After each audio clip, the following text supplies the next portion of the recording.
ആവശ്യപ്പെട്ടത്. അപ്പൊ ഇതില് എനിക്ക് സന്തോഷമേ ഉള്ളൂ. ഒരു പ്രാവശ്യം 6 വരെയുള്ള പാരമ്പര്യങ്ങളെ പറ്റി നമ്മൾ ചർച്ച ചെയ്തതാണ്. അപ്പൊ ഞാൻ ചോദിച്ചു 7ാമത് തൊട്ട് പോരെന്ന് ചോദിച്ചപ്പോൾ റോഷൻ പറഞ്ഞു അന്നില്ലാത്ത കുറെ പേര് ഇതിനകത്തുണ്ട്.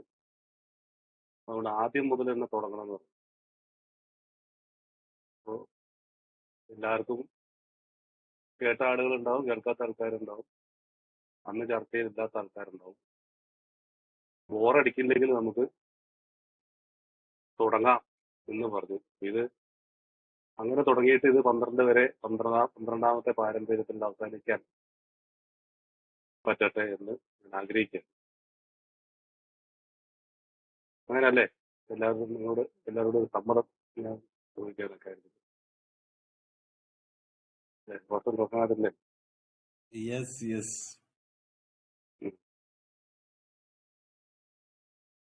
ഇതില് ഒരു കേട്ട ആളുകളൊന്ന് മുമ്പ് പാരമ്പര്യങ്ങളെ പറ്റി പറയുമ്പോൾ ഒരേ കാര്യമല്ലാതെ എന്നാൽ വ്യത്യസ്ത അനുഭവങ്ങൾ ഉണ്ടാവാം. പക്ഷെ ഫണ്ടമെന്റലായ കാര്യം ഒന്ന് തന്നെയാണ്. അതുകൊണ്ട് മുമ്പ് നമ്മൾ ചർച്ച ചെയ്ത ആൾക്കാരുണ്ടെങ്കിൽ നിങ്ങൾ ഒന്ന് ക്ഷമിക്കണം എന്ന് പറയുന്നു. ഒരു പ്രാവശ്യം കൂടി ഒന്ന് കേൾക്കേണ്ടി വരും. അപ്പോ ഒന്ന് പെട്ടെന്ന് തന്നെ ഒരുപാട് നീട്ടി കൊണ്ടുപോകാതെ തന്നെ കാര്യങ്ങളിലേക്ക് പോകാം. നമുക്ക് പാരമ്പര്യങ്ങൾ എന്ന് പറയുന്നത് എനിക്കത് എപ്പോഴും അത്ഭുതപ്പെടുത്തുന്ന ഒരു കാര്യമാണ്. ഞാനൊരു കോമഡി എന്താന്ന് വെച്ചാല് ഇത്രയും ഏറെ പാരമ്പര്യങ്ങളെ പറ്റി ചർച്ച നടന്നൊരു സ്ഥലം വേറെ ഉണ്ടാവും എന്നുള്ള കാര്യത്തിൽ സംശയമാണ്. കേരളം ഇത്രയും എണ്ണം ആൾക്കാർക്ക് പാരമ്പര്യങ്ങളെ പറ്റി ഫെലോഷിപ്പ് ഉള്ള സ്ഥലത്ത് പാരമ്പര്യങ്ങളെ പറ്റി കാണാതെ പറയാൻ അതിനെപ്പറ്റി ഇത്രയും ചർച്ചകൾ പങ്കെടുക്കാൻ കഴിഞ്ഞ വലിയൊരു സമൂഹമുള്ള സ്ഥലം കൂടിയാണ് നമ്മള് കേരളം. മലയാളികൾ, കേരളം എന്ന് പറയുന്നില്ല, മലയാളികൾ എവിടെയൊക്കെയുള്ള ആൾക്കാർ, പ്രവാസികൾ ഇതിനകത്തുണ്ട്. കോമഡി എന്താന്ന് വെച്ചാല് അവിടെ തന്നെയാണ് ഏറ്റവും കൂടുതൽ പാരമ്പര്യ ലംഘനങ്ങൾ നടക്കുന്നത്. വേറെ കുറ്റം പറയല്ല, ഒരു തമാശയായിട്ട് പറഞ്ഞാണ്, നിങ്ങൾ അങ്ങനെ കണ്ടാൽ മതി. അപ്പോൾ തമാശയും കാര്യമൊക്കെ ഉണ്ട് അതിനകത്ത്. ഇവിടുത്തെ നമ്മുടെ ഇടയിൽ തന്നെയാണ് വളരെ ഗൗരവമായ രീതിയിൽ പാരമ്പര്യ ലംഘനങ്ങൾ നടന്നുകൊണ്ടിരിക്കുന്നത് എന്നുള്ളത് നമുക്ക് മനസ്സിലാവും. അപ്പോൾ ഇത്തരം സംഭവങ്ങളൊക്കെ തന്നെ, ഇത്തരം കാര്യങ്ങളും ഒക്കെ തന്നെ പുതിയതല്ല എന്നാണ് എനിക്ക് പറയാനുള്ളത്. കാരണം നമുക്കറിയാം, വാഷിംഗ്ടൺ യൂണിയൻ ഗ്രൂപ്പ് ഉണ്ടായി, ഓക്സ്ഫോർഡ് ഗ്രൂപ്പ് ഉണ്ടായി. ഓക്സ്ഫോർഡ് ഗ്രൂപ്പിൽ നിന്നും രൂപാന്തരം പ്രാപിച്ച ആ യാത്രയെ പറ്റിയൊക്കെ നമുക്കറിയാം. 935 മുതൽ 946 വരെയുള്ള എയുടെ തീക്ഷ്ണ പരീക്ഷണങ്ങളുടെ കാലഘട്ടത്തെ പറ്റി ചില സൂചനകളൊക്കെ നമ്മളിൽ പലരും വായിച്ചിട്ടുണ്ടാവും. ഈ കാലഘട്ടമാണ് പാരമ്പര്യങ്ങൾ വളർന്ന രൂപം ഇന്നത്തെ നമ്മൾ കാണുന്നത് പോലെ ആയി മാറി. 935 മുതൽ 946 വരെ. അപ്പോ അതിന്റെ ഈ വളർച്ചയിലെ ഈ പറയുന്ന 11 വർഷം, ഇതിന്റെ വളർച്ചയിലെ നാൾവഴി വല്ലാതെ നമ്മളെ അത്ഭുതപ്പെടുത്തും. ചില കഥകളൊക്കെ കേട്ടിട്ടുണ്ട്, ചില വായനകളൊക്കെ നമ്മളെ എന്നെ അങ്ങനെയാണ് ചിന്തിപ്പിക്കുന്നത്. ഒരു പ്രധാന പ്രശ്നം എന്ന് പറയുന്നത് ഇത്തരം വെല്ലുവിളികളും ഇതിന്റെ കഥകളും അതിന്റെ നാൾവഴികളും ഒന്നും ഒരു കാലഗണനാക്രമത്തിൽ, ഒരു ക്രോണോളജിക്കൽ ഓർഡർ ആയിട്ട് എവിടെ രേഖപ്പെടുത്തി വെച്ചിട്ടില്ല. കുറെ കംസ് ഓഫ് ഏജ് നമുക്ക് വായിക്കാനായിട്ട് പറ്റും. ചില പഠനങ്ങൾ, ചില നെറ്റിലൂടെയുള്ള ചില വായനകൾ നമുക്ക് അങ്ങനെ കിട്ടും. അപ്പൊ ഹിസ്റ്ററി എന്ന് പറയുന്ന ആ ഭാഗത്തോടെ നമുക്ക് ലഭ്യമാണ്. അപ്പൊ അതൊക്കെ നോക്കുമ്പോൾ പാരമ്പര്യങ്ങളുടെ ഹിസ്റ്റോറിക്കൽ സൈഡ് എന്ന് പറയുന്ന ഒരു ഭാഗം നമുക്ക് വായിക്കുമ്പോൾ നമുക്ക് കുറെ കാര്യങ്ങൾ നമുക്ക് ഐഡിയ കിട്ടും. അപ്പൊ ഇതൊക്കെ ശൈശവകാലത്ത് എന്തെല്ലാം പ്രശ്നങ്ങൾ ഉണ്ടാകാമോ അതൊക്കെ ഗ്രസിച്ചിരുന്നു.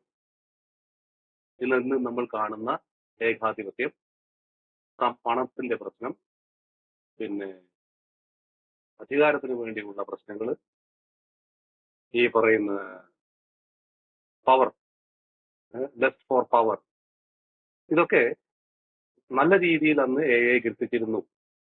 അപ്പൊ അതിലൊരു ഞാൻ എവിടെയോ ഒരു സെന്റൻസ് വായിച്ചു. Groups are not destroyed from outside, they are destroyed from the inside. അന്നത്തെ ഗ്രൂപ്പുകൾക്ക് എന്തെങ്കിലും തകരാറുകൾ സംഭവിച്ചിട്ടുണ്ടെങ്കിൽ അതൊന്നും പുറത്തു നിന്നുള്ള പ്രശ്നങ്ങൾ കൊണ്ടായിരുന്നില്ല. പുറത്താരും എ ഗ്രൂപ്പുകളെ ആക്രമിക്കാൻ നശിപ്പിക്കാനാ വന്നില്ല. എല്ലാ പ്രശ്നവും ഉണ്ടായത് ദേ are destroyed from the inside. എക്ക് എന്തെങ്കിലും പ്രശ്നം ഉണ്ടായിട്ടുണ്ടെങ്കിൽ അത് എയുടെ അകത്ത് നിന്ന്, പുറത്തു നിന്ന് പ്രശ്നങ്ങൾ കുറവാണ് എന്ന് പറയുന്നു. അപ്പോ ഗ്രൂപ്പുകളിൽ മാത്രമല്ല, അന്ന് എക്ക് വേണ്ടി രൂപീകൃതമായ സേവന കേന്ദ്രങ്ങളിലും പ്രസിദ്ധീകരണങ്ങൾ ഉൾപ്പെടെയുള്ള കാര്യങ്ങളിലൊക്കെ സങ്കീർണമായ പ്രശ്നങ്ങൾ ഉണ്ടായിരുന്നു. നേതൃത്വം, അധികാരം, മതം, സാമ്പത്തികം, വിശ്വാസം, ഇത്തരം വിഷയങ്ങളിലൊക്കെ തന്നെ ആശയക്കുഴപ്പങ്ങളുണ്ടായി. നമ്മുടെ സഹസ്ഥാപകനായിട്ടുള്ള ബിൽഡബ്ല്യുവിന് പോലും 1937 ഒക്ടോബറിൽ ഒരു വഴിതെറ്റിയ കഥയുണ്ട് എന്ന് നമുക്കറിയാൻ പറ്റും. അദ്ദേഹം ഒരു വിദേശ രാജ്യങ്ങളിലെ മറ്റു രാജ്യങ്ങളിലെ എയുടെ സന്ദേശം എത്തിക്കുന്നതിന് ഒരു പെയ്ഡ് മിഷണറിമാരെ പോസ്റ്റ് ചെയ്യണമെന്ന് അദ്ദേഹം ആഗ്രഹിച്ചിരുന്നു. ചെറിയ ചെറിയ ഹോസ്പിറ്റൽ സൗകര്യത്തെ പറ്റി അദ്ദേഹം ഗഹനമായി ചിന്തിച്ചിരുന്നു. അതുപോലെ എ ബുക്ക് ഓഫ് എക്സ്പീരിയൻസ്, അനുഭവങ്ങൾ രേഖപ്പെടുത്തിയ ഒരു പുസ്തകം പ്രസിദ്ധീകരിക്കുന്നതിനെ പറ്റി അദ്ദേഹം ആലോചിച്ചിരുന്നു. ഇത് അദ്ദേഹം അന്നത്തെ ഏതോ ഒരു കമ്മിറ്റിയുടെ ഒരു വോട്ടെടുപ്പിന് അദ്ദേഹം വിട്ടപ്പോ അതിന് 1 വോട്ടോ 2 വോട്ടോ അങ്ങോട്ട് കിട്ടിയുള്ളൂ എന്ന് പറഞ്ഞു. നമ്മുടെ സഹസ്ഥാപകന് അദ്ദേഹത്തിന് പോലും അങ്ങനെ തോന്നി, പെയ്ഡ് മിഷണറിമാരെ വെച്ചാലോ എന്ന് തോന്നി എക്ക് വേണ്ടി. അപ്പൊ അങ്ങനെ ഒരു കാര്യം ഞാൻ ഇവിടെ ഒന്ന് വായിച്ചിട്ടുണ്ട്. അദ്ദേഹത്തിന് വോട്ട് ബോബും പോലും അൺവില്ലിംഗ് ആയിരുന്നു ഇത്തരം കാര്യങ്ങൾക്ക്. പക്ഷെ ഒരു കാര്യം എല്ലാവരും സപ്പോർട്ട് ചെയ്തു, എ ബുക്ക് ഓഫ് എക്സ്പീരിയൻസ്, അനുഭവങ്ങൾ രേഖപ്പെടുത്തിയ ഒരു പുസ്തകം. അത് പിന്നീട് ബിഗ് ബുക്കായി പുറത്തു വന്നു. പിന്നീട് 1936 2 വർഷം സുബോധാവസ്ഥയിലായപ്പോഴാണ് ബിൽഡബ്ല്യു ഗ്രൂപ്പ് കോൺഷ്യസ് എന്ന തത്വത്തെ പറ്റി ബോധവാനാകുന്നത്. അപ്പോൾ എന്താണ് ഗ്രൂപ്പ് കോൺഷ്യസ് എന്ന ആ ഒരു തത്വം? അദ്ദേഹത്തിന് അതിന്റെ ശക്തി ബോധ്യപ്പെട്ടത് ഈ കാലഘട്ടങ്ങളിലാണ്.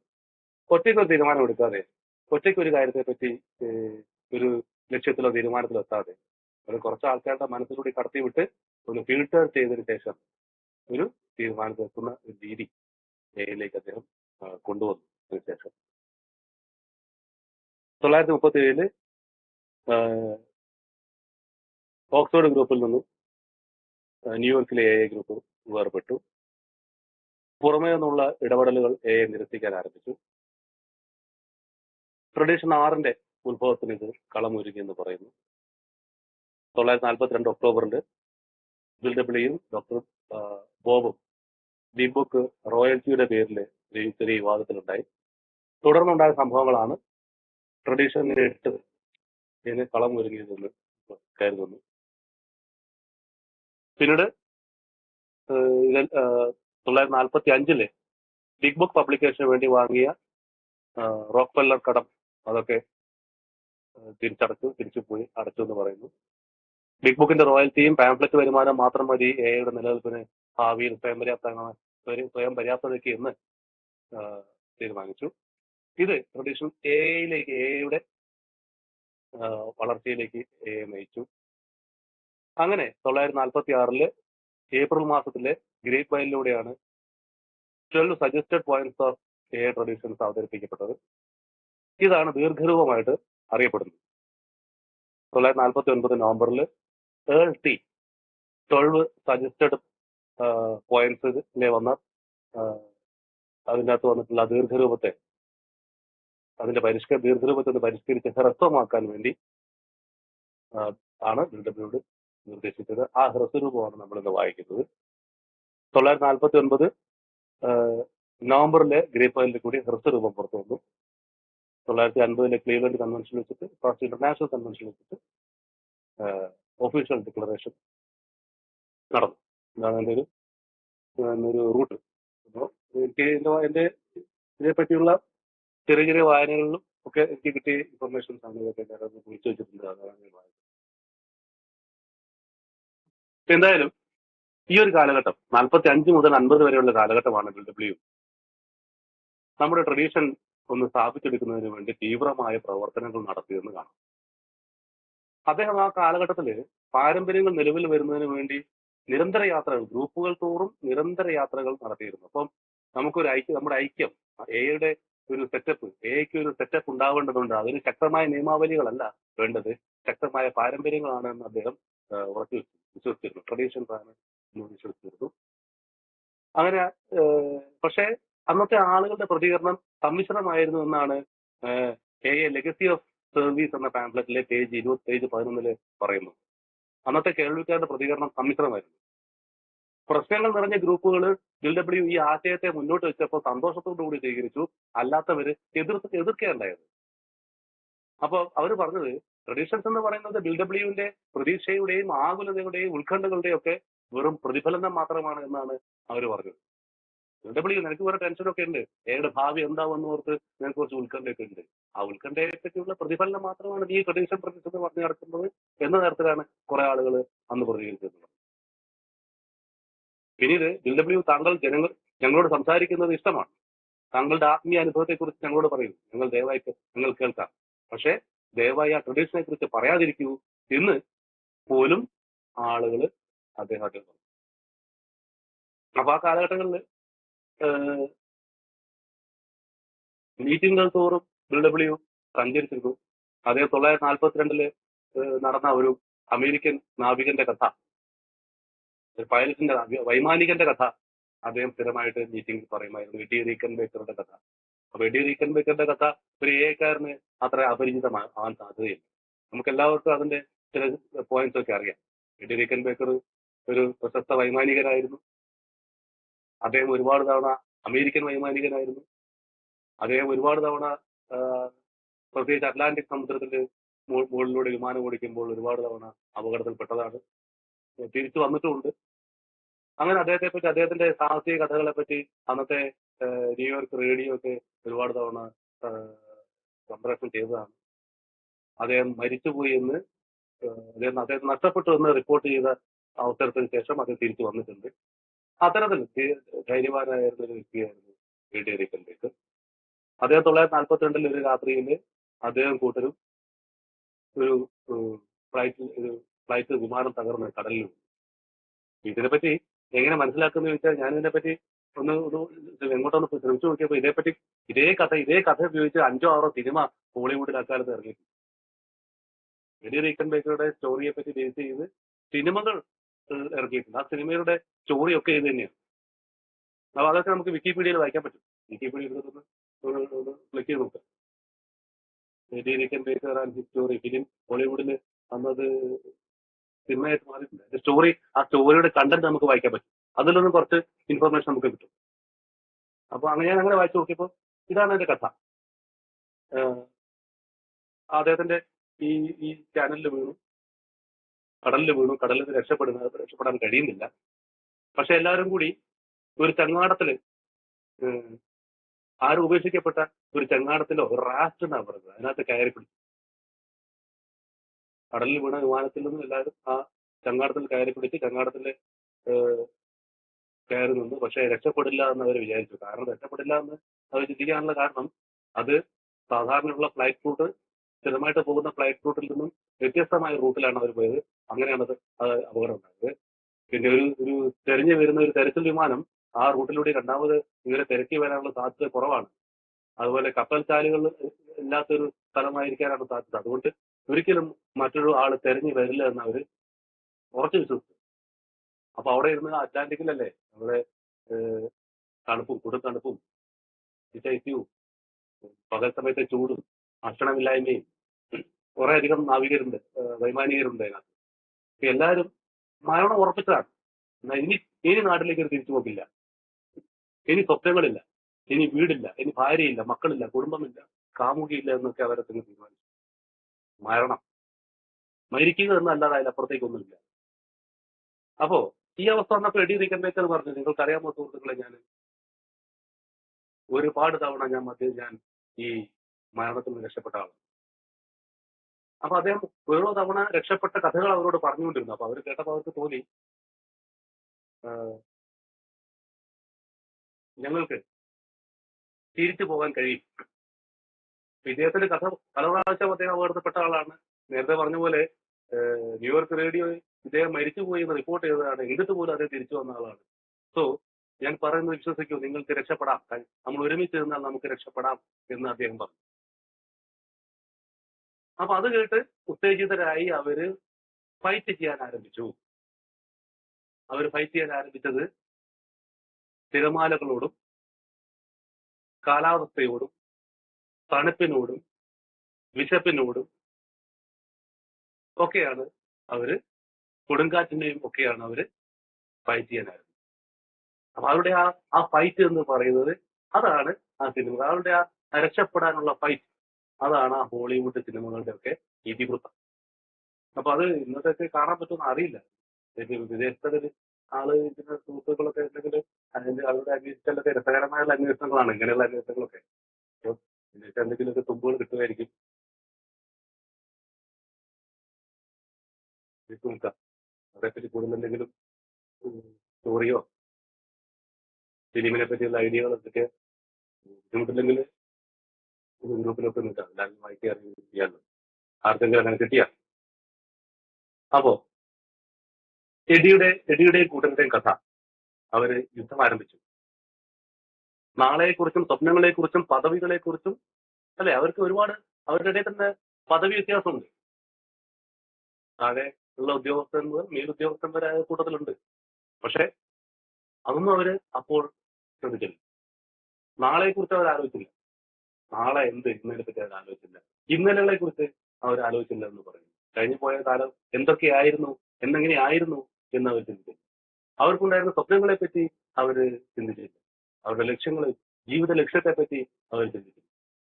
അവരുടെ പദവികൾ, അവർക്ക് ഓരോരുത്തരും ഏതെല്ലാം റാങ്കുകളായിരുന്നു, പദവികളായിരുന്നു, ഇനി നാളെ കിട്ടാൻ പോകുന്ന പദവികളെ പറ്റിയോ അവർ ചിന്തിച്ചില്ല. സമുദ്രത്തിന് അപ്പുറത്തെ സ്വന്തം വീടുകളെ പറ്റി അവർ ഓർത്തില്ല. ആ വീട്ടിലുള്ള ആളുകളെ പറ്റി അവർ ഓർത്തില്ല. പകരം ജീവിച്ചിരിക്കുന്ന ഓരോ നിമിഷവും മരണത്തെ അതിജീവിക്കാനായിട്ടാണ് അവർ. ഓരോ നിമിഷവും ഇപ്പൊ ഞാൻ ജീവിച്ചിരിക്കുന്നു, ഈ ജീവിച്ചിരിക്കുന്ന സമയത്ത് മരണം എന്നെ കവർന്ന് കൊണ്ടുപോകാതിരിക്കാനാണ് അവര് ശ്രമിച്ചത്. അതിന് ഒരുമിച്ച് നിൽക്കേണ്ടതുണ്ട്. അങ്ങനെ മരണം കൊണ്ടുപോകാതിരിക്കാൻ, അങ്ങനെ അതിജീവിക്കാൻ ഒരുമിച്ച് നിൽക്കേണ്ടതുണ്ട് എന്ന് അവർക്ക് ആരും പറഞ്ഞു കൊടുക്കാതെ. ഇത് നമ്മുടെ എക്കാരുടെ ലൈഫുമായിട്ട് താരതമ്യം ചെയ്യുകയാണെങ്കിൽ ഒരു വ്യത്യാസവും ഇല്ലാത്ത ഒരവസ്ഥ. നമ്മള് നാളെക്കുറിച്ച് ഇതിനകത്ത് ആലോചിക്കുന്നില്ല. നേരത്തെ പറഞ്ഞ പോലെ സ്വപ്നങ്ങളെ കുറിച്ച്, ഇതുവരെ ഉണ്ടായിരുന്ന സ്വപ്നങ്ങളെ കുറിച്ച് നമ്മൾ ഇതേപ്പറ്റി നമ്മൾ സ്വപ്നം കാണാത്ത ആൾക്കാരല്ല. പക്ഷെ സ്വപ്നങ്ങളെ കുറിച്ച് നമ്മൾ ആകുലരാകുന്നു. പദവികളെ കുറിച്ച്, ഇതിലെ പദവികളെ കുറിച്ചോ പുറത്തുള്ള പദവികളെ കുറിച്ചോ ലഭിക്കാൻ പോകുന്ന അനുഭവിക്കുന്ന പദവി വ്യത്യാസത്തെ കുറിച്ചോ ഒന്നും നമ്മൾ ആകുലരുത്. അതല്ലേ കഴിഞ്ഞ കാലത്തെ പറ്റി നമ്മൾ ഓർത്ത് വേലാതിപ്പെടുന്നു. അതിനൊക്കെ പകരം 24 hours പ്രോഗ്രാം, അല്ലെങ്കിൽ ഇന്നത്തെ ഈ നിമിഷം, ഈ ദിവസം അതിനെ അതിജീവിക്കുക എന്നുള്ളതാണ്.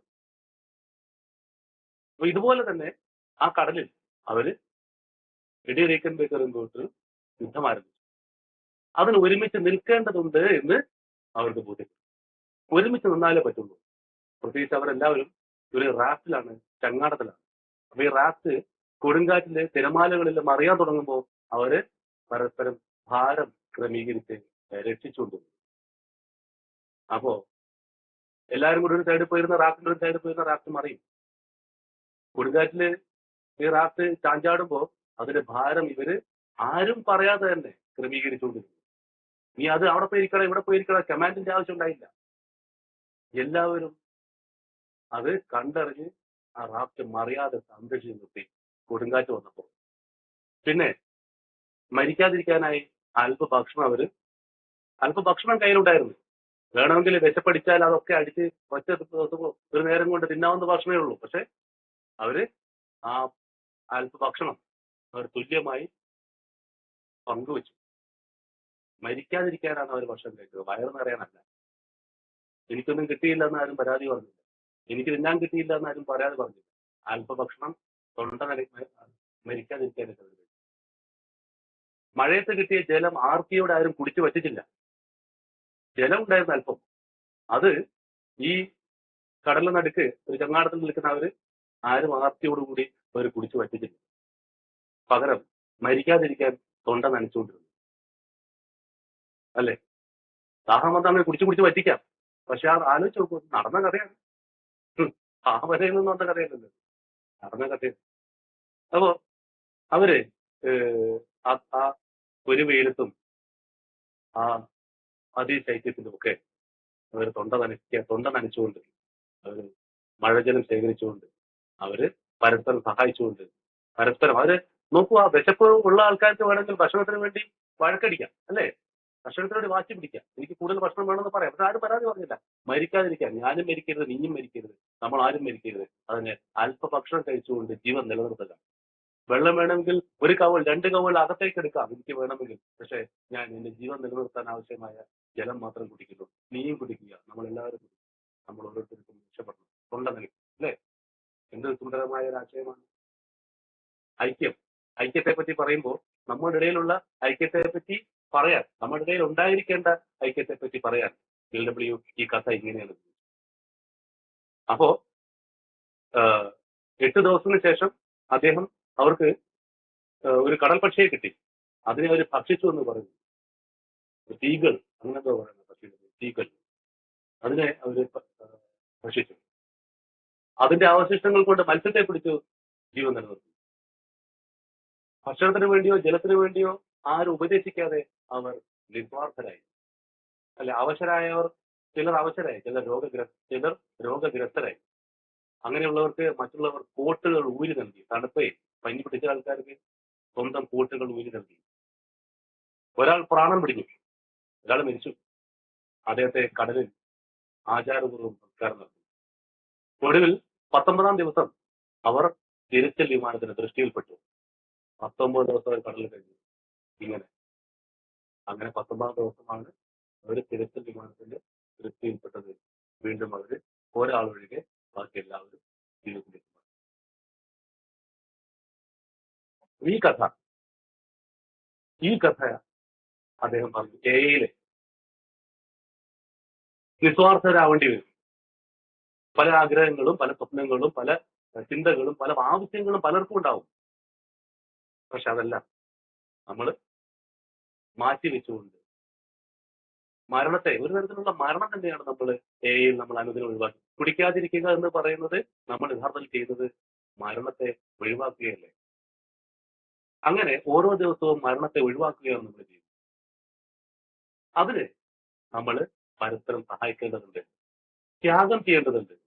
നമുക്ക് വെള്ളം കുടിക്കാൻ, എഡി റീക്കൻബേക്കറുടെ കഥയിലെ നാവികർക്ക് വെള്ളം കുടിക്കാൻ ത്വര ഉണ്ടായപ്പോൾ നമുക്കിവിടെ അധികാരത്തിനും നമുക്കിവിടെ സ്ഥാനമോഹങ്ങൾക്കുമുള്ള അതിഗംഭീരമായ സ്വാർത്ഥതയ്ക്കുള്ള ആഗ്രഹം നമുക്കുണ്ടായേക്കാം. മറ്റുള്ളവർക്ക് വേണ്ടി നമ്മളത് ത്യജിക്കേണ്ടി വരും. അല്ലെങ്കിൽ മറ്റുള്ളവരെ കൂടി പരിഗണിക്കാൻ വേണ്ടി നമുക്ക് നമ്മുടെ സ്വന്തം ആഗ്രഹങ്ങളെ, സ്വാർത്ഥതകളെ നമുക്ക് മാറ്റിവെക്കേണ്ടതായിട്ടുണ്ട്. അങ്ങനെ ചെയ്യുമ്പോഴാണ്, നമ്മളത് മാറ്റിവെക്കുമ്പോഴാണ് മറ്റുള്ളവർ കൂടി പരിഗണിക്കപ്പെടുന്നതും മറ്റുള്ളവരുടെ ജീവൻ നിലനിർത്താൻ ആവശ്യമായ ഒരു സാഹചര്യം ഇവിടെ ഉണ്ടായി വരും. ഇല്ലെങ്കിൽ നമ്മൾ ഓരോരുത്തരും അവരവരുടെ ആഗ്രഹങ്ങളും സ്വാർത്ഥതയായിട്ട് മുന്നോട്ട് പോവുകയാണെങ്കിൽ ഒരിക്കലും നമുക്ക് ഒരുമിച്ച് രക്ഷപ്പെടാൻ കഴിയുന്നില്ല. എല്ലാവരും മരിക്കും. ആ റാഫ്റ്റിൽ അങ്ങനെ സംഭവിച്ചത്. ഒരാൾ 1-2 പേര് സ്വാർത്ഥത കാണിച്ചിരുന്നെങ്കിൽ ഒരൊറ്റ ഒരുത്തൻ 19 ദിവസം ആ കടലിൽ ബാക്കി ഉണ്ടാവില്ല.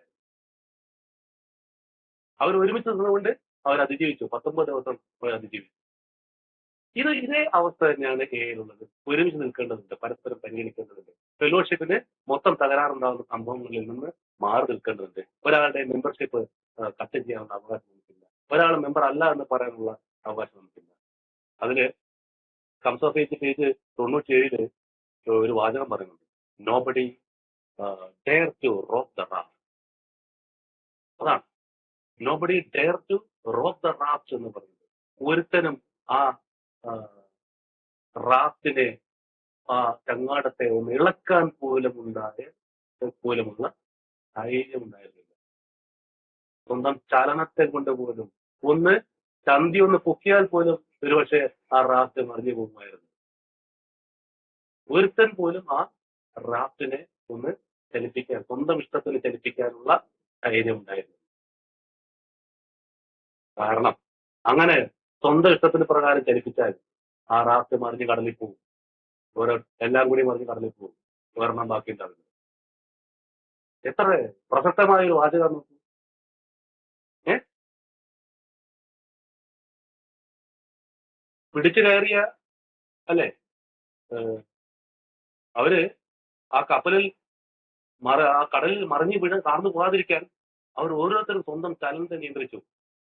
ഒരാളുടെ തെറ്റായ ചലനം മറ്റുള്ളവരെ അപകടപ്പെടുത്തുന്ന അവർക്ക് മനസ്സിലായി.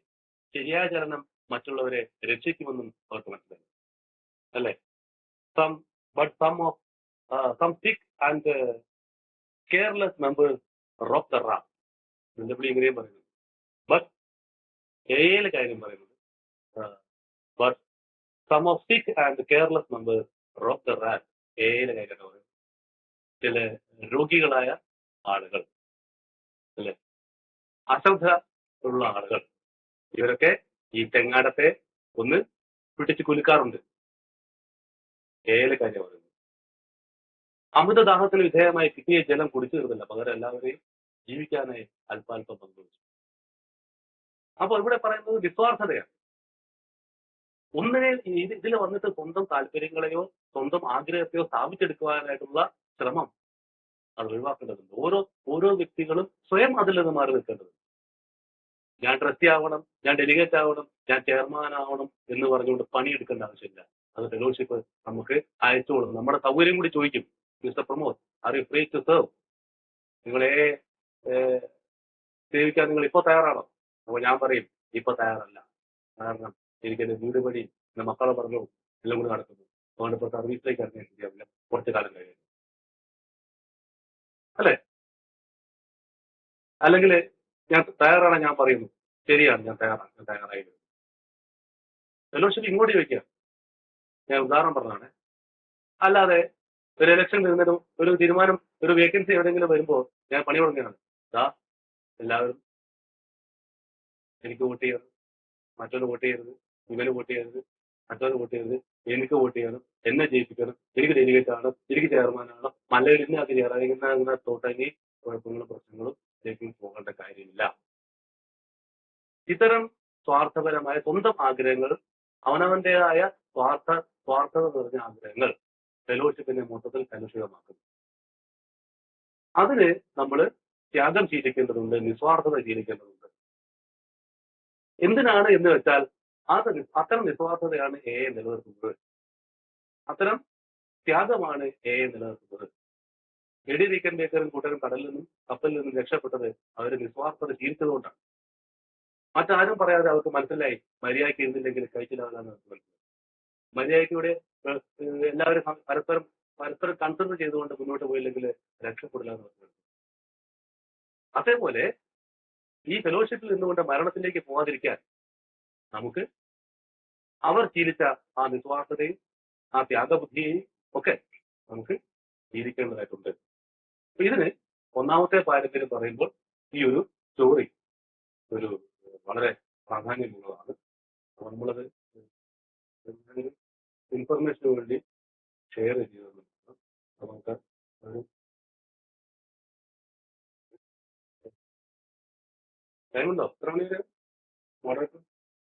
യെസ്, ടൈമുണ്ട്. 11:30 വരെ ടൈമുണ്ട്.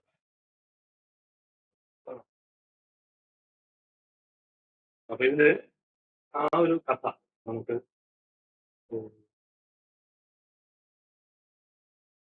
ഈ ഒരു ട്രഡീഷൻ നമ്മൾ എയിൽ നിൽക്കാൻ നിന്ന് മുന്നോട്ട് പോകാൻ ആഗ്രഹിക്കുന്നത് ഈ ഒരു കഥയെ പറ്റിയും അതിന്റെ അധ്വാനത്തെ പറ്റിയും എന്തിനാണ് നമ്മൾ ഒത്തുചേർന്നിരിക്കുന്നത്, എന്തായിരിക്കണം നമ്മൾ എയിൽ വന്നതിന് ശേഷം നമ്മൾ എന്തായിരിക്കണം എന്ന് ബോധ്യപ്പെടുത്തുന്നത് അതിന് ഈ കഥ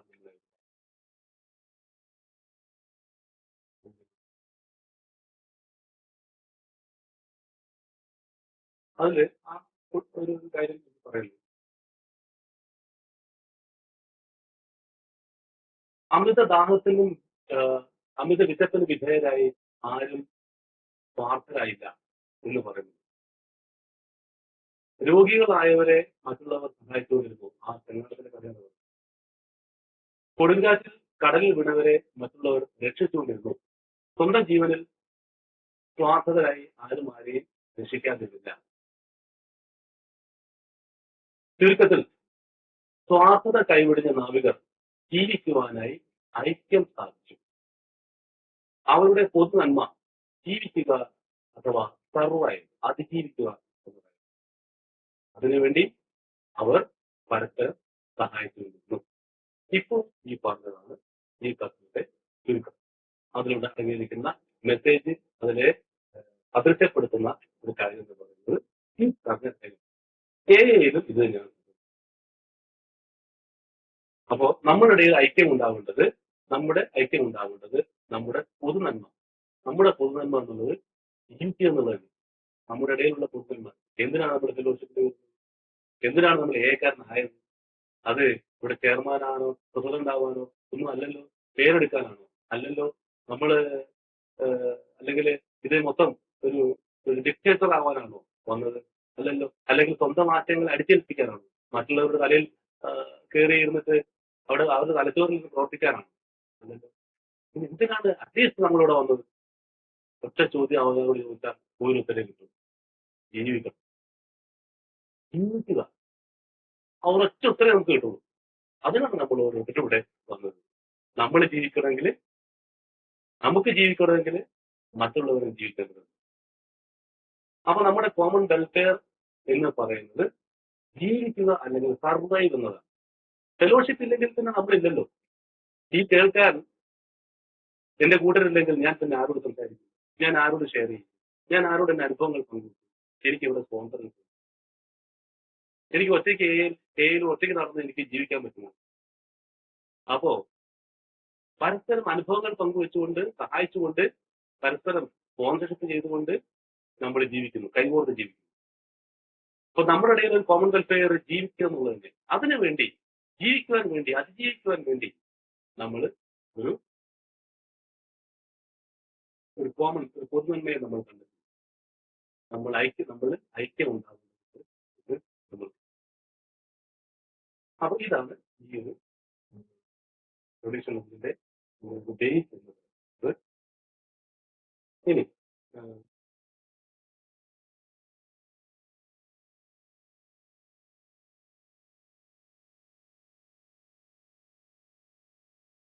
ഒരു പ്രധാന പോയിന്റ് ഇതിൽ പറയുന്നത്, നമ്മുടെ ഒന്നാമത്തെ പാരമ്പര്യം എന്ന് വായിച്ചു കഴിഞ്ഞ റോഷൻ യെസ്, ടൈമുണ്ട്. അല്ല പാരമ്പര്യം എന്ന് വായിക്കും.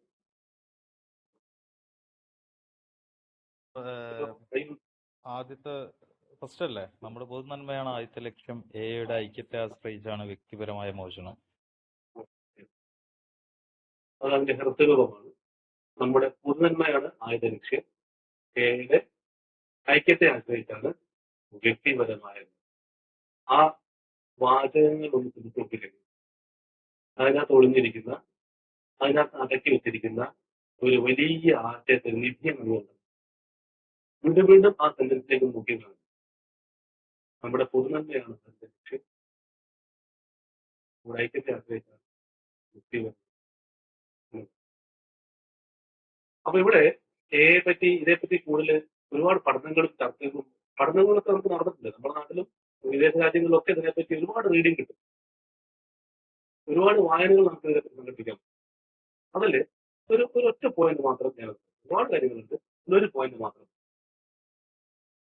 ഇതില് ഒരു ചോദ്യം, നമ്മുടെ പൊതുനന്മയ്ക്കാണോ പ്രാധാന്യം അതോ വ്യക്തിപരമായ നന്മയ്ക്കാണോ പ്രാധാന്യം? ഒരു ചോദിക്കേണ്ട ചോദ്യമല്ല എങ്കിൽ പോലും നമുക്ക് ആശയം വെളിവാകാൻ വേണ്ടി അങ്ങനെ ഒരു ചോദ്യം ചോദിക്കും. പൊതുനന്മയ്ക്കാണോ അതോ പരമപ്രാധാന്യം അതോ വ്യക്തിപരമായ നന്മയ്ക്കാണോ എന്നുള്ളത് ഒന്ന് നോക്കിയോ. നമുക്ക് ആ സെന്റൻസിന്റെ ഒരു ആത്മാവിൽ നിന്ന് അയച്ച് ഒന്ന് സ്വതന്ത്രമാക്കി വിടാനുള്ള ഒരു ചോദ്യമായിട്ടാണ്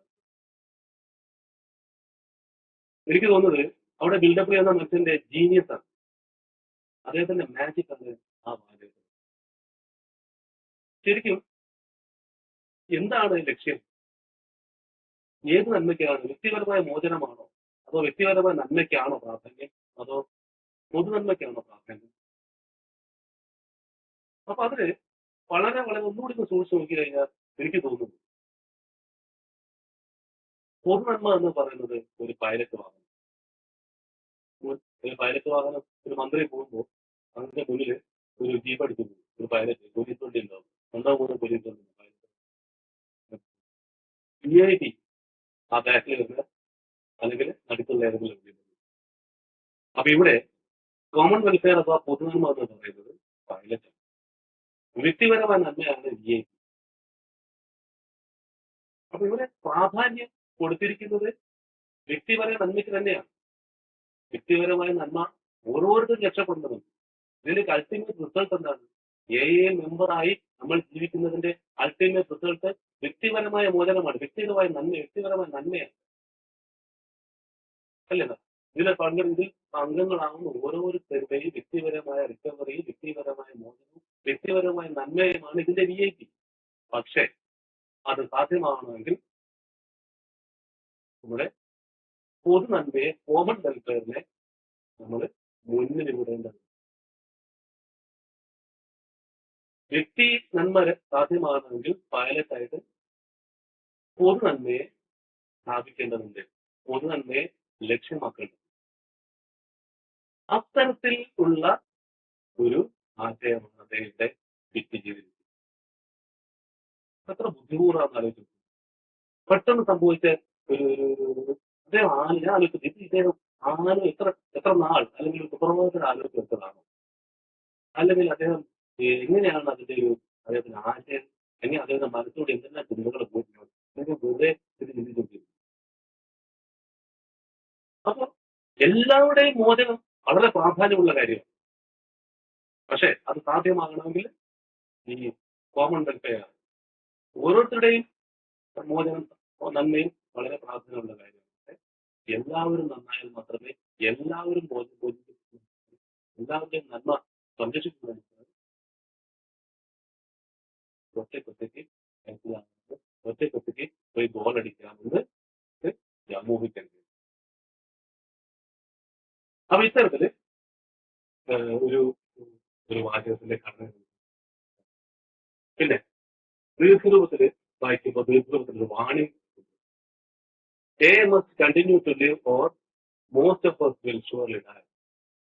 A നിലനിൽക്കണം, അല്ലെങ്കിൽ നമ്മൾ ഭൂരിഭാഗവും മരണത്തിലേക്ക് ചെറിയപ്പെടും. അപ്പോൾ നേരത്തെ കണ്ട കുറെ കാര്യങ്ങളുണ്ട്. നേരത്തെ കണ്ട എഡിയുടെ അദ്ദേഹം കണ്ട ഒരുപാട് കാര്യങ്ങളുണ്ട്. ചലനത്തെ നിയന്ത്രിച്ചു, ഭക്ഷണത്തിനും വെള്ളത്തിനെയും അവർ ദുരുപയോഗം ചെയ്തില്ല, അവർ സ്വാർത്ഥരായില്ല, രോഗികളെ രക്ഷിച്ചു, യുദ്ധങ്ങളെ. എത്ര വലിയ ത്യാഗവും ഈ കൂട്ടായ്മയുടെ സംരക്ഷണത്തിന് ഒട്ടും വലുതല്ല എന്ന് പറയും. എന്ത് തന്നെ ത്യാഗം ചെയ്താലും ചിലപ്പോ വലിയ അത്യാഗ്രഹം ഉണ്ടാവും, ചിലപ്പോൾ വലിയ മോഹം ഉണ്ടാവും, ചിലപ്പോൾ വലിയ സ്വപ്നങ്ങളുണ്ടാവും ഏകകത്ത്. അങ്ങനെയുള്ള ആഗ്രഹങ്ങളുടെ ത്യാഗം, എത്ര വലിയ ത്യാഗവും ഈ കൂട്ടായ്മയുടെ സംരക്ഷണത്തിന് ഒട്ടും വലുതല്ല എന്ന് പറയുന്നു. അപ്പൊ എയുടെ ജീവിതം ശരിക്കും നേടുന്നതിനേക്കാൾ ത്യാഗങ്ങൾ നിറഞ്ഞത് എന്ന് നമ്മുടെ ത്യാഗങ്ങൾ എന്ന് പറയുന്നത് ഈ ശാരീരികമായ ത്യാഗം ഏൽക്കുന്നതല്ല, അതിനേക്കാൾ മുന്നിലേൽക്കുന്ന മാനസികമായ ആത്മീയമായ തരത്തിലുള്ള ത്യാഗങ്ങളുണ്ട്. അല്ലെ? നമ്മുടെ ആഗ്രഹങ്ങളെ, നമ്മുടെ സ്വാർത്ഥതയെ, നമ്മുടെ മോഹങ്ങളെ എല്ലാം ത്യജിക്കേണ്ടതായിട്ട് വരും. നമ്മുടെ ശീലങ്ങളെ ത്യജിക്കേണ്ടതായിട്ട് വരും. ഒരുപാട് ശീലങ്ങളുള്ള ആൾക്കാരാണ്, ഒരുപാട് മുഖമുള്ള ആൾക്കാരാണ്, ഒരുപാട് രീതികളുള്ള ആൾക്കാരാണ്. അപ്പോ അതെല്ലാം നമ്മൾ ത്യജിക്കേണ്ടതായിട്ട് ജീവിക്കുക. അതാണ് നമ്മുടെ ജീവിതത്തിൽ. അതിന് എന്ത് ത്യാഗവും നമ്മൾ ചെയ്യേണ്ടതായിട്ട് വരും. പിന്നെ അടുത്തൊരു കാര്യം എന്ന് പറയുന്നത് യൂണിറ്റി, ഐക്യം. 2 പോയിന്റ് കൂടി ബന്ധപ്പെട്ടാണ്. ഐക്യം. ഇവിടെ എന്തിനാണ് ആ എഡി റീക്കനിലേക്ക് ഐക്യം, അവരുടെ ആ യാത്രയിൽ ഐക്യപ്പെട്ടത്? നമ്മൾ നേരത്തെ പറഞ്ഞു, അവര് സ്വാതന്ത്ര്യത്തിന് വേണ്ടിയല്ല, ഭക്ഷണത്തിന് വേണ്ടിയല്ല, പാർപ്പിടത്തിന് വേണ്ടിയല്ല, അകാലത്തിൽ മരിക്കാതിരിക്കാനാണ് അവർ ഐക്യം സ്ഥാപിച്ചത്. അത് ആരും പറഞ്ഞു കൊടുത്തിട്ട് ചെയ്താൽ മര്യാദയ്ക്ക് ഇവിടെ ഇരുന്ന് കഴിഞ്ഞാൽ മര്യാദയ്ക്ക് എല്ലാവരെയും സംരക്ഷിച്ചുകൊണ്ട് പരസ്പരം കൺട്രോൾ ചെയ്തുകൊണ്ട് പോയാൽ ജീവിക്കാന്നുള്ളതൊക്കെ പൊതുവേ മനസ്സിലായി, ആരും പറയാതെ തന്നെ. അല്ലെ? ഇന്നേ ദിവസം ജീവിച്ചിരിക്കാൻ വേണ്ടി ഉള്ളതാണ് എയുടെ ഐക്യം. എഡിയുടെ ജീവിതത്തിൽ അവരെന്തൊക്കെ ചെയ്തു എന്നുള്ളത് അതൊക്കെ എയുടെ ജീവിതത്തിലും ജീവിതത്തിലും നമ്മൾ അനുവർത്തിക്കേണ്ടതായിരുന്നു. നമ്മുടെ താത്താവൻ പറയുന്നു, നേരത്തെ പറഞ്ഞ ത്യാഗവും നേരത്തെ പറഞ്ഞ അവനവന്റെ ചലനത്തെ നിയന്ത്രിക്കേണ്ടിയിരുന്നു എന്നാണ് പറയുന്നത്. സ്വന്തം ഇഷ്ടപ്രകാരമുള്ള നീക്കങ്ങളെ സ്വന്തം വ്യക്തിപരമായ താല്പര്യങ്ങൾ സംരക്ഷിക്കാനുള്ള ചലനത്തെ പോലും നമുക്ക് നിയന്ത്രിക്കേണ്ടതായിട്ടുണ്ട്. അതുണ്ടാവാം, ഏത് മനുഷ്യണ്ടായാലും അതുണ്ടാവുമല്ലോ. മോഹങ്ങളും ഒക്കെ ഒരുപാട് പേരുണ്ടാകുമല്ലോ. പക്ഷെ അതിനെ നമ്മൾ നിയന്ത്രിക്കേണ്ടത്. പിന്നെ എങ്ങനെയാണ് ഐക്യം രൂപപ്പെടുന്നതെന്ന് പുല്ലപ്പള്ളി വളരെ വ്യക്തമായിട്ട് പറഞ്ഞു. അത് അദ്ദേഹം പറഞ്ഞിരിക്കുന്നത് നമ്മുടെ Franklin a production how it develop എന്ന് പറയുന്ന പേജ് 4 ഐക്യം എങ്ങനെയാണ് ഉണ്ടാവുന്നതെന്ന് വളരെ സംക്ഷിപ്തമായിട്ട് അദ്ദേഹം പറഞ്ഞിട്ടുണ്ട്. But a unity cannot be automatically preserved itself. എയിലെ ഐക്യം ഓട്ടോമാറ്റിക് ആയിട്ട് സംരക്ഷിക്കപ്പെടുന്നില്ല. Like personal recovery, we shall always have to work together to maintain it. Personal recovery നമ്മൾ ഒരുമിച്ച് ജോയിൻ ചെയ്യും. നമ്മൾ 1-ാം പടി മുതൽ 12 പടി വരെയുള്ള പടികളിൽ നമ്മൾ പ്രവർത്തിക്കുന്നത് പോലെ പേഴ്സണൽ റിക്കവറി നമ്മൾ എങ്ങനെ പ്രവർത്തിക്കുന്നുവോ അതുപോലെ നമ്മൾ we shall always have to work together to maintain. നമ്മളെല്ലാവരും ഈ കാര്യം നമ്മൾ ഒരുമിച്ച് നിൽക്കേണ്ടതുണ്ട്. Here too we surely need honesty.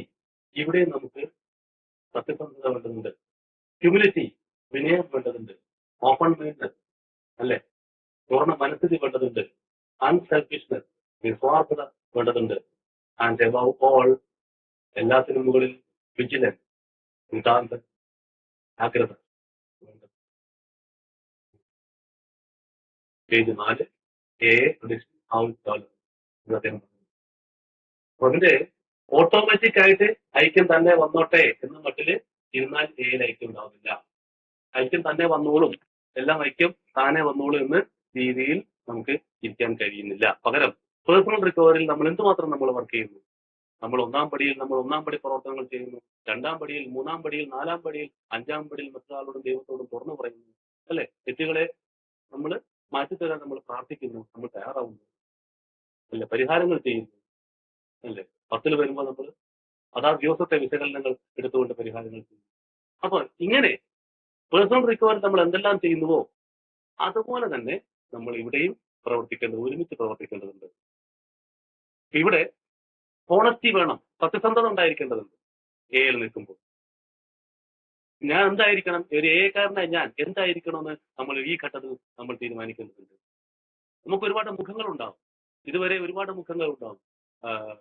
Gossip പറയുന്ന ഒരാളായിട്ട് ആയിരിക്കും ഞാൻ, അല്ലെങ്കിൽ കുറ്റങ്ങൾ കണ്ടുപിടിക്കുന്ന ഒരാളായിരിക്കും ഞാൻ, വിമർശനങ്ങൾ മാത്രം പുറത്തേക്ക് കൊടുക്കുന്ന ഒരാളായിരിക്കും ഞാൻ. എനിക്ക് ഒരുപാടിന്റെ സ്വാർത്ഥ ആഗ്രഹങ്ങൾ ഉണ്ടാവും. അങ്ങനെ ഒരുപാട് തലത്തിലുള്ള എനിക്ക് കുഴപ്പങ്ങളുള്ള ഒരാളായിരിക്കും ഞാൻ.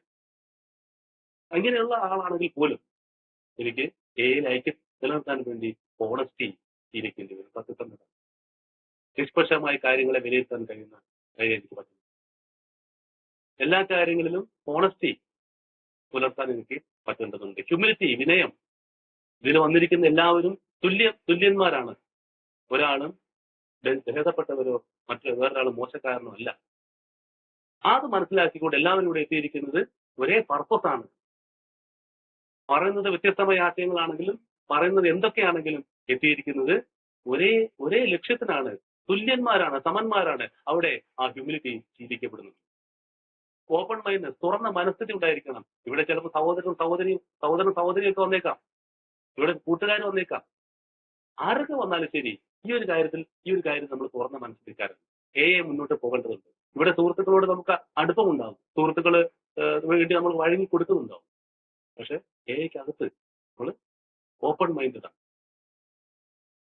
ഈ പൊതു നന്മയാണ് നമ്മുടെ ലക്ഷ്യം എന്നുള്ള ഒരു ഒരു സിദ്ധാന്തം നമ്മുടെ മനസ്സിൽ എന്തെങ്കിലുമൊക്കെ വെച്ചുകൊണ്ട്, നമ്മുടെ മനസ്സിലെ ആഗ്രഹങ്ങളെ മൂടി വെച്ചുകൊണ്ട്, മനസ്സിലെ തീരുമാനങ്ങൾ വെച്ചുകൊണ്ട് നമ്മൾ മുൻവിധിയോടുകൂടി പ്രവർത്തിക്കുന്ന ആൾക്കാരാണ്. നേരിട്ട് കണ്ട് ബോധ്യപ്പെടുന്ന കാര്യങ്ങളെ അംഗീകരിക്കാൻ തയ്യാറുള്ള ആൾക്കാരാണ് നമ്മൾ. അങ്ങനെ ആവേണ്ടതുണ്ട്. അപ്പൊ ഒരിക്കലും മുൻവിധിയോടുകൂടി ഒന്നിനെയും സമീപിക്കുന്ന ആൾക്കാരല്ല. പ്രത്യേകിച്ചും നമ്മൾ അങ്ങനെ ചെയ്യുന്നില്ല. പിന്നീട് അൺസെൽഫിഷ്നെസ്, സ്വാർത്ഥത, അല്ലെ? ഇഷ്ടപ്പെട്ട ആളുകളെ സപ്പോർട്ട് ചെയ്യുക, ഇഷ്ടപ്പെട്ട ആളുകൾ പറഞ്ഞ് കേൾക്കുക, ഇഷ്ടപ്പെട്ട ആളുകളെ സംസാരിക്കുന്നത് കേൾക്കാൻ താല്പര്യപ്പെടുക. ഒരാൾ പറഞ്ഞു കേട്ടു, പിന്നെ പണ്ടൊരാൾ പറഞ്ഞു, സ്പോൺസറെ 10 കൊല്ലമായിട്ട് സ്പോൺസറെ കിട്ടിയില്ല എന്നൊരാൾ പറഞ്ഞു. അപ്പോൾ കേട്ട മറ്റൊരാൾ ചോദിച്ചു, നിങ്ങൾ എവിടെയാണ് സ്പോൺസറെ തരുന്നത്? നിങ്ങളോട് ചിരിക്കുന്ന മുഖങ്ങളിൽ മാത്രമല്ലേ നിങ്ങൾ സ്പോൺസറെ തരുന്നത്? അതെ, എന്നെ പുകഴ്ത്തുന്ന ആൾക്കാരുടെ ഇടയിൽ മാത്രമാണ് എനിക്ക് സ്പോൺസറെ ഞാൻ തിരഞ്ഞെടുക്കുന്നത്. അവിടെ മാത്രം തിരഞ്ഞുകൊണ്ടാണ് നിങ്ങൾക്ക് കിട്ടാത്തത്. നിങ്ങളോട് ചിരിക്കാത്ത ആൾക്കാരോട്, നിങ്ങളോട് സംസാരിക്കാത്ത ആൾക്കാരുടെ ഇടയിൽ നിങ്ങൾ സ്പോൺസറെ തിരയും, ഒരു പക്ഷേ കിട്ടിയിരിക്കും. അപ്പോ അദ്ദേഹത്തിന് ഒരു സ്പോൺസറെ കിട്ടി. സംസാരിക്കാത്ത ആൾക്കാരുടെ ഇടയിൽ ചിരിക്കാത്ത ആൾക്കാരുടെ ഇടയിൽ തിരഞ്ഞപ്പോൾ അദ്ദേഹത്തിന് ഒരു സ്പോൺസർ കിട്ടി. അപ്പൊ ഇവിടെ തുറന്ന മനസ്സടി, എല്ലാവരും സമന്മാരാണ്, നിസ്വാർത്ഥത, ഒന്നിനെയും വന്നു കഴിഞ്ഞാൽ പിന്നെ സൗഹൃദം ഉണ്ടാവേണ്ടതുണ്ട്. സൗഹൃദം, പക്ഷെ പ്രത്യേകമായ സൗഹൃദം സ്ഥാപിക്കുന്നതിന് വേണ്ടി നമ്മൾ ഒരു ഇതിനകത്ത് തന്നെ ഗ്രൂപ്പുകൾ ഉണ്ടാക്കേണ്ട കാര്യമുണ്ട്. ഇതിനകത്ത് ഒരു ഗ്രൂപ്പിസം നമ്മൾ സൃഷ്ടിക്കേണ്ട കാര്യമുണ്ട്. അപ്പൊ ഈ നമ്മുടെ സ്വാർത്ഥതയാണ് നമ്മളെ ഗ്രൂപ്പിസത്തിന്റെ വക്താക്കളാക്കുന്നത്. അതിൽ നിന്നും നമുക്ക് മാറാം. അപ്പോ ഇത് ഒരു പോയിന്റ് ആയിട്ട് നമുക്ക് മനസ്സിലാക്കാൻ കഴിയും. ഇനി ഇങ്ങനെയുള്ള ഒരു മാനസിക അവസ്ഥയെ എങ്ങനെ നേടാൻ കഴിയും എന്നതിനെ പറ്റിയും ബിൽഡബിൾ ഉത്തരം പറയുന്നുണ്ട്. ഐക്യത്തെ പറ്റി പറഞ്ഞു. അപ്പൊ ഐക്യം രൂപപ്പെടുന്നത് എങ്ങനെയാണെന്ന് പറഞ്ഞു. ഐക്യം രൂപപ്പെടാനുള്ള ഒരു കഴിവ് നമ്മളിലേക്ക് എങ്ങനെ കടന്നു വരുന്നു എന്ന് അദ്ദേഹം പറയുന്നത്. അദ്ദേഹം പറയുന്നത്, when an alcoholic applies the 12 steps of our recovery program to his personal life, his disintegration stops and unification begins. ഒരു ആൽക്കഹോളിക് 12 പടികൾ നമ്മുടെ റിക്കവറി പ്രോഗ്രാമിൽ, ആ 12 പടികളെ നമ്മുടെ വ്യക്തിപരമായ ജീവിതത്തിലേക്ക് സ്വാംശീകരിക്കുമ്പോൾ, അതിനെ നമ്മൾ കോപ്പി ചെയ്യുമ്പോൾ, അതിനെ നമ്മൾ പരിശീലനം ചെയ്യുമ്പോൾ, ഡിസിന്റിഗ്രേഷൻ സ്റ്റോപ്പ്, അദ്ദേഹത്തിലെ ആൽക്കഹോളിക്കായ മദ്യാസക്തന്റെ ഡിസിന്റഗ്രേഷനുള്ളിലെ ഐക്യമില്ലായ്മ അവസാനിക്കുന്നു. മദ്യാസക്തന്റെ പ്രശ്നം എന്ന് പറഞ്ഞാൽ ഉള്ളിൽ തന്നെ, അവനവന്റെ ഉള്ളിൽ തന്നെ ഐക്യമില്ലാത്ത അവസ്ഥയാണ് മദ്യാസക്തന്റെ പ്രശ്നം. അവനവന്റെ ഉള്ളിൽ തന്നെ തീരുമാനം എടുക്കാൻ പറ്റാത്ത അവസ്ഥ, അവനവന്റെ ഉള്ളിൽ തന്നെ അതോ ഇതോ മറ്റതോ മറിച്ചോ എന്നുള്ള പ്രശ്നം. ആ ഒരു ഡിസിന്റഗ്രേഷൻ ഉണ്ട്. ആ ഒരു ഡിസിന്റഗ്രേഷൻ, ഐക്യമില്ലായ്മ കുറയുന്നതായിട്ടും അതുപോലെ യൂണിഫിക്കേഷൻ, ഒരു ഐക്യ രൂപം ഉണ്ടാവുന്നതായിട്ടും അനുഭവപ്പെടും. അപ്പോ ഈ ഐക്യം എന്ന് പറഞ്ഞ സംഗതി ഉണ്ടാവുന്ന വഴി പറഞ്ഞു. അതിന് വളരെ പ്രാധാന്യമുള്ള കാര്യമാണ് നമ്മുടെ 12 പടികളുടെ പരിശീലനവും അതിന്റെ ആപ്ലിക്കേഷനും വളരെ പ്രാധാന്യമുള്ള കാര്യം. പ്രത്യേകിച്ച് സർവീസിൽ വരുന്ന ആൾക്കാർ, സർവീസിലേക്ക് തിരഞ്ഞെടുക്കപ്പെടുന്ന ആൾക്കാർ ഈ 12 പടികൾ നല്ല രീതിയിൽ ഉപയോഗിക്കുന്ന ആൾക്കാരാണെങ്കിൽ അവർക്ക് ഒരു പ്രയാസവും ഉണ്ടാകും. ആരും ഒറ്റ വെക്കേണ്ടി വരും, ആരെയും നിർബന്ധിക്കേണ്ടി വരില്ല. ഗ്രൂപ്പാണ് ഇവിടെ ഏറ്റവും വലിയ ശക്തി എന്ന് പറഞ്ഞാൽ അവർക്ക് വിഷമം ഉണ്ടാകുന്നു. അല്ലെ, അല്ലെ ഈ കമ്മിറ്റിയാണ് വലുത് എന്ന് അവർ പറയും. അല്ല, ഏരിയ കമ്മിറ്റി ആണ് വലുത്, ഗ്രൂപ്പ് അല്ല വലുത് എന്ന് അവർ പറയും. അപ്പൊ ഗ്രൂപ്പാണ്. ആ രീതിയിൽ എയിലെ സ്ട്രക്ചർ എങ്ങനെയാണ്, ഘടന എങ്ങനെയാണ്, ആ ഘടന അതിനോട് ചേർന്ന് നിൽക്കാൻ, അതിനെ റിബൽ ആവാതിരിക്കാൻ, അല്ലെ, ഇന്റഗ്രേഷൻ, ഒരു ഐക്യപ്പെടലിന് സാധിക്കും. ഉള്ളിലെ ഐക്യപ്പെടല് നടക്കുവാൻ വേണ്ടി 12 പടികൾ ഇതിലേക്ക് പറയുന്നു. പിന്നെ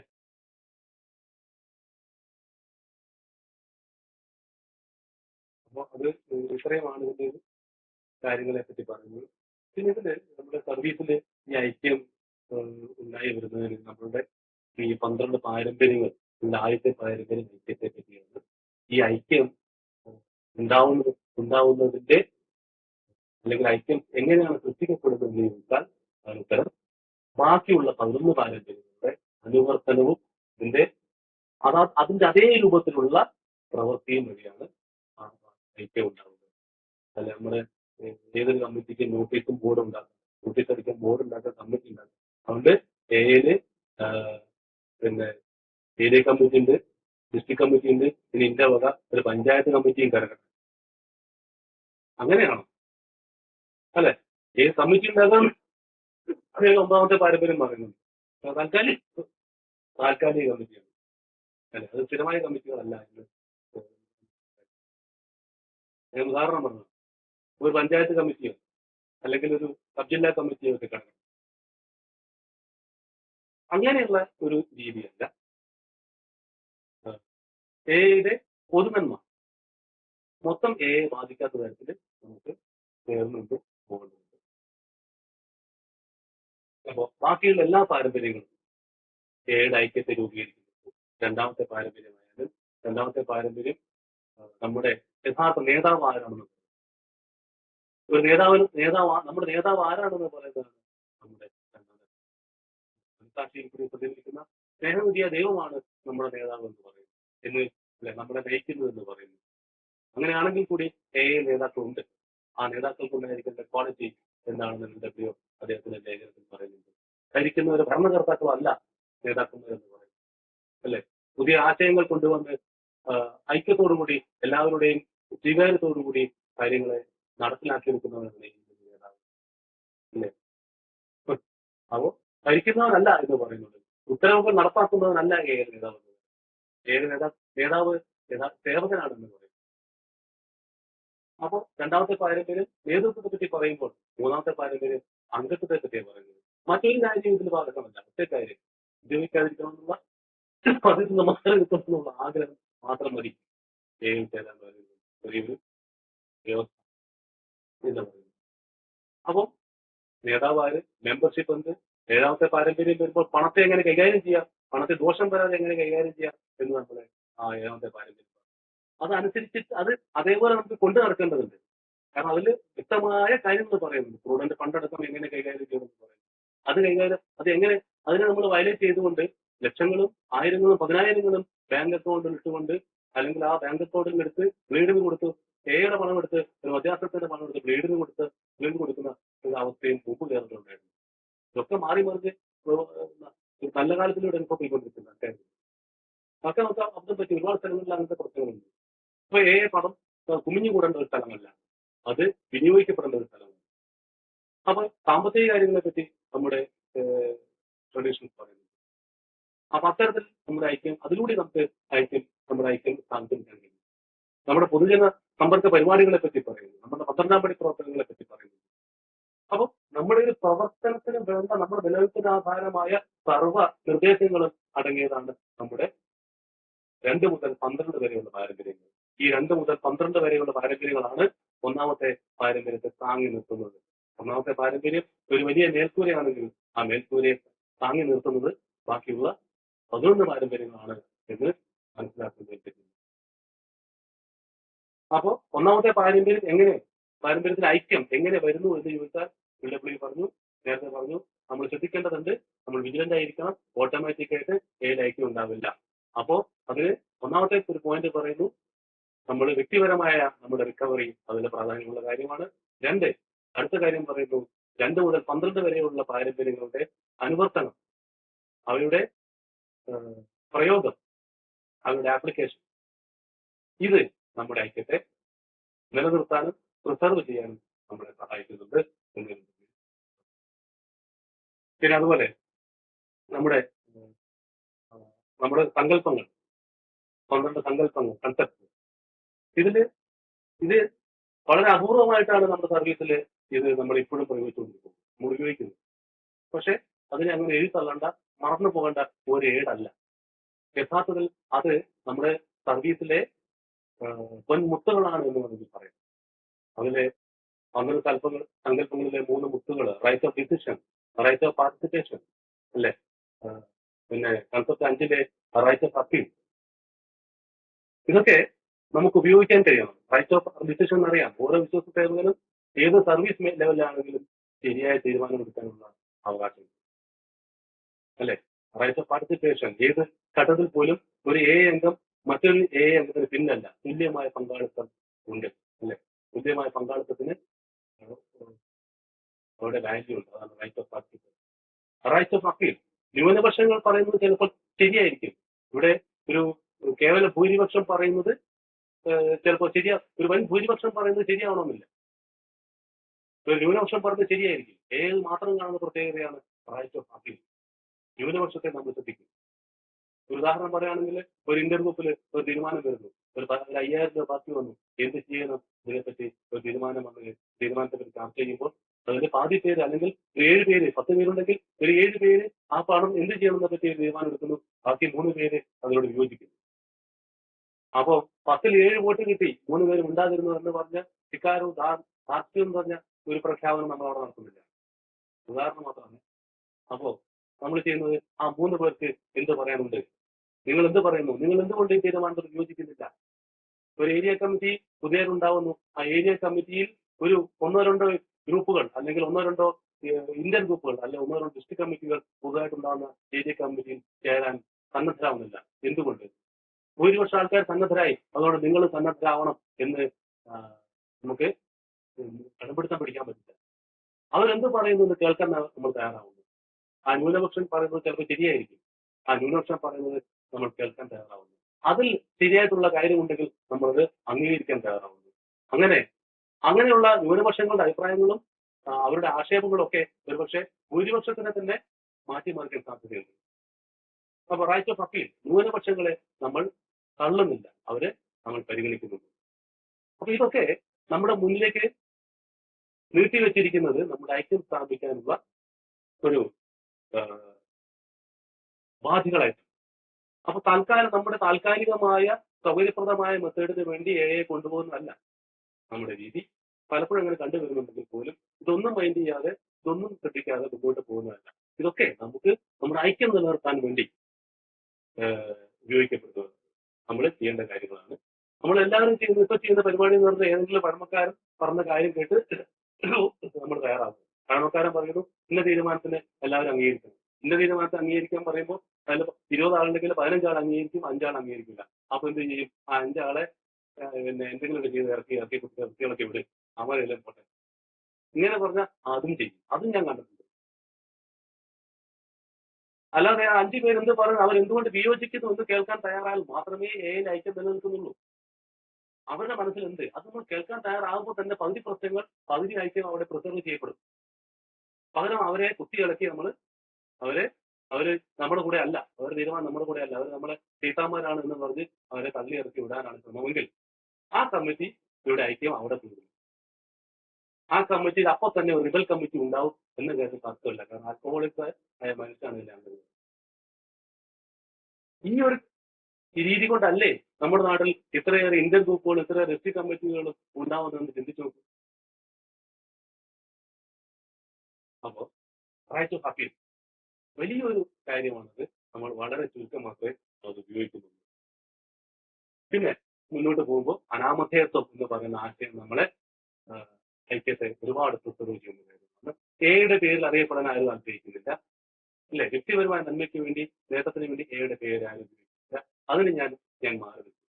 അനാമധേയത്തിന് നിയമത്തിന്റെ പരിരക്ഷയല്ല, അതിന് ആത്മീയമായ സ്വയം പ്രൊട്ടക്ഷനാണ് അനാമധേയം കൊണ്ട് ഉദ്ദേശിക്കുന്നത്. ഞാൻ മാറി നിൽക്കും. അതുപോലെ റൊട്ടേഷൻ, അത് ഒരു നിശ്ചിത കാലം കഴിഞ്ഞാൽ ഒരു സർവീസിൽ ഒരു സേവന പദത്തിൽ ഇരുന്നാൽ ഞാൻ റൊട്ടേറ്റ് ചെയ്യുന്നു. എന്തിന്? അടുത്ത ആൾക്ക് കടന്നു വരാൻ. ഞാൻ മാറി നിൽക്കുമ്പോൾ എനിക്ക് എയുടെ ഒരു സ്ഥാനം ഒരു സർവീസ് പോസ്റ്റും സ്ഥിരമല്ല, ഒരു സേവന തലവും സ്ഥിരമല്ല. മാറി നിൽക്കുമ്പോൾ ഒരു പുതിയ ആൾക്ക് കടന്നു വരാനും എനിക്ക് മാറി നിൽക്കാനുമുള്ള ഒരു 2 വഴികൾ അവിടെ തുറക്കപ്പെടുന്നു. കടന്നു വരുന്നവന് പ്രവർത്തിക്കാനുള്ള പുതിയ മാനസികാവസ്ഥയും മാറിക്കൊടുക്കുന്ന എനിക്ക് ഒരു കടന്നു വരുന്നവരെ സ്വീകരിച്ചുകൊണ്ട് മാറിക്കൊടുക്കുമ്പോൾ ഉണ്ടാവുന്ന ആ സന്തോഷം അനുഭവിക്കാനുള്ള ഒരവസ്ഥ അവിടെ ഉണ്ടാവും. അപ്പൊ ഇത്തരത്തില് നമ്മൾ തുടക്കത്തിൽ പറഞ്ഞ പോലെ വളരെ വളരെ വളരെ കെയർഫുൾ ആയെങ്കിൽ മാത്രമേ, വിജിലന്റ് ആയി നിന്നാൽ മാത്രമേ LW അദ്ദേഹത്തിന്റെ ലേഖനത്തിൽ പറയുന്നത് പോലെ വിജിലന്റ് ആയി ശ്രദ്ധയോടുകൂടി നിതാന്ത ജാഗ്രത പുലർത്തിയാൽ മാത്രമേ എയുടെ ഐക്യം പ്രൊട്ടക്ട് ചെയ്യപ്പെടുന്നുള്ളൂ. അതിന് എയുടെ ബാക്കിയുള്ള 12 പാരമ്പര്യങ്ങൾ, നമ്മുടെ സങ്കല്പങ്ങൾ, ഇതൊക്കെ നമ്മൾ കൃത്യമായി